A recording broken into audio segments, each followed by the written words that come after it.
Rankine cycle एक idealised thermodynamic cycle का part होता है जो डिस्क्राइब करता है कि कोई भी heat engine, for example steam turbine हो गया, स्टीम इंजन्स हो गए, ये किस प्रिंसिपल पे काम करता है। तो इसका रिप्रेजेंटेशन होता है रैंकिन साइकिल से। इस वीडियो में हम डिटेल में जानने वाले हैं कि रैंकिन साइकिल का प्रोसेस कैसे होता है।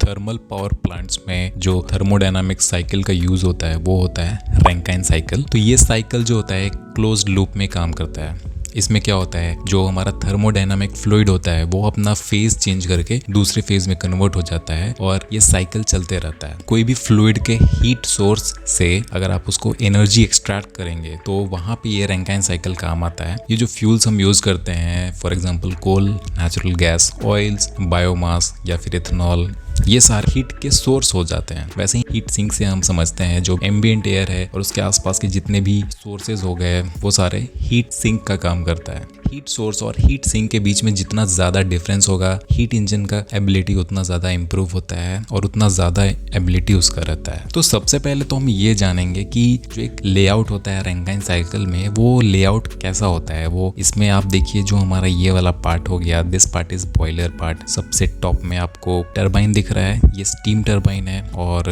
उसके जस्ट राइट साइड में कंडेंसर बना हुआ है। कंडेंसर के नीचे आप देख सकते हैं यहाँ पे पंप लगा हुआ है। तो आप यहाँ पे क्लियरली पिक्चर में देख सकते हैं कि हमारा जो फ्लूइड होता है वो एक क्लोज्ड पाथ में जाता है। ऑब्वियसली फ्लूइड को फ्लो कराने के लिए हमें एक पंप की जरूरत पड़ती है और इस पंप से हम यहाँ पे प्रेशर इंक्रीज करके हम इसको बॉयलर में डालते हैं। आप देख सकते हैं यहाँ पे जो कंटिन्यू हीट इसमें जनरेट हो रहा है, इस हीट से ये वेपोराइज हो जाता है। तो इस फिजिकल लेआउट में 4 पार्ट होता है। ये प्रोसेस मेनली होता है 1 to 2, फिर रहता है 2 से 3, 3 to 4 एंड 4 to 1। तो प्रोसेस 1 से 2 में क्या होता है, हमारा यहाँ पे जो पंप है वो वर्क करता है और एक कंप्रेशन प्रोवाइड करता है। हमारा जो भी वर्किंग फ्लूइड हो गया उसको प्रेशर इंक्रीज करके पंप करता है और उसमें थोड़ा सा लेटल एनर्जी उसमें बढ़ता है। तो आप यहाँ पे देख सकते हैं इससे थोड़ा सा हमारा यहाँ पे एंट्रोपी इंक्रीज होता है। अभी तो मैं आपको ये लेआउट समझा रहा हूँ, इसके बाद मैं आपको कर्व समझाऊंगा तो आपको वहाँ पे क्लियरली समझ में आ जाएगा कि मैं क्या बता रहा हूँ। तो प्रोसेस 1 से 2 जो होता है हमारा पंप का होता है आइसेंट्रोपिक कंप्रेशन बोलते हैं इसको। मोस्टली हम बॉयलर फीड पंप यूज करते हैं। Turbine driven boiler feed pump हो गया, इसका भी यूज करते हैं हम लोग। प्रोसेस 2 से 3 जो होता है वो बॉयलर के अंदर कांस्टेंट प्रेशर पे हीट एडिशन होता है और इसी कांस्टेंट प्रेशर कितना उसको हीट देना है वो एंथैल्पी एंट्रोपी के चार्ट से पता कर सकते हैं और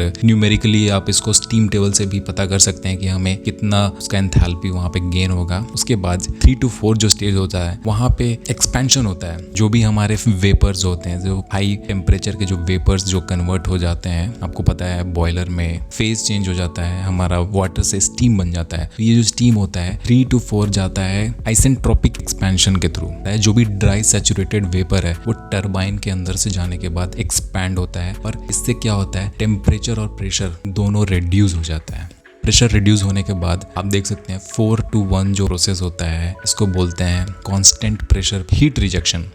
तो प्रोसेस 4 to 1 में क्या होता है, कांस्टेंट प्रेशर पे हीट रिजेक्ट हो जाता है। तो जो भी वेट वेपर जो कंडेंसर में एंटर हुआ है वो कंडेंस होके कांस्टेंट प्रेशर पे सैचुरेटेड लिक्विड बन जाता है। आप देख सकते हैं जहाँ से हमारा प्रोसेस स्टार्ट हुआ वहाँ से फिर से वापस वो पहुँच जाता है। टीएस डायग्राम में भी हम इसको आराम से समझ सकते हैं कि ये जो पॉइंट है मेरा, this point is called 1, 2, 3 and 4। तो जैसा कि मैंने आपको बोला था कि जो 1 से 2 होता है वहाँ पे हमारा पंप वर्क करता है और यहाँ से वर्क होने के बाद कुछ टेम्परेचर और एंट्रोपी इंक्रीज होता है। इसमें आप 2 पार्ट देख सकते हैं। आपको ये जो कर्व दिख रहा है इसके लेफ्ट वाला पार्ट, ये वाला पार्ट हो गया मेरा liquid part and the right part is called vapour part. तो जो भी राइट साइड है ये वेपर है, ये लिक्विड है। उसके बाद कांस्टेंट प्रेशर पे हीट एडिशन होता है।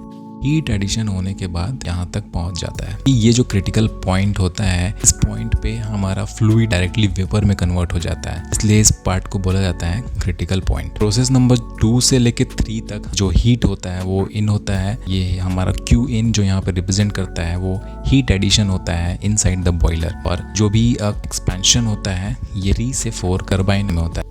यहाँ पे भी हमारा जो टरबाइन है ये वर्क करता है और सारा वर्क टरबाइन को रोटेट करने में यूज हो जाता है। तो आप देख सकते हैं यहाँ से फ्लूइड जो होता है वेपर फेज में ही रहता है। 4 से 1 जो हमारा प्रोसेस होता है कंडेंसर में होता है, और ये जो पार्ट होता है यहाँ पे हीट आउट हो जाता है, हीट सोर्स बाहर चला जाता है। और यहाँ पे काम आते हैं हमारे हीट एक्सचेंजर जो हो गया, कूलिंग टावर्स हो गए, जो कंडेंसर से हीट एक्सट्रैक्ट करके निकाल देते हैं और जो भी हीट ऑफ वेपराइजेशन होता है वो निकाल लेता है। इससे हमारा वेपर कन्वर्ट हो जाता है लिक्विड में। तो ये एक आइडियल रैंकाइन साइकिल का रिप्रेजेंटेशन है, लेकिन एक्चुअल में ऐसा नहीं होता है। आपको पता है कि जो हमारे टरबाइन होते हैं उसमें कुछ लॉसेस होते हैं और पंप में भी कुछ लॉसेस होते हैं, इसलिए हमारा ये जो सैचुरेशन पॉइंट होता है वो थोड़ा सा पीछे हो जाता है। अब आपको पता है कि ड्राइनेस फ्रैक्शन यहाँ पे से कम रहता है, यहाँ पे सबसे ज्यादा रहता है ड्राइनेस फ्रैक्शन, लेकिन ड्राइनेस फ्रैक्शन हमें इसी कर्व पे रिक्वायर्ड रहता है। अगर ये पीछे चला जाएगा इसका मतलब ये होता है जो हमारा वेपर है वो वेट है, उसमें इतना ज्यादा ड्राइनेस नहीं है। इसको आगे बढ़ाने के लिए वैसे में हम क्या करते हैं, हमें थोड़ा सा सुपर हीट करना पड़ता है। तो जैसे ही हम थोड़ा सुपर हीट करेंगे स्टीम को और ज्यादा ड्राई कर सकते हैं। इसके लिए क्या होता है, हम रीहीटर का यूज करते हैं और जो भी स्टीम वेपर बन के अभी भी कन्वर्टेड है वेपर में, उसको टरबाइन से निकालने के बाद दोबारा से रीहीट कर देते हैं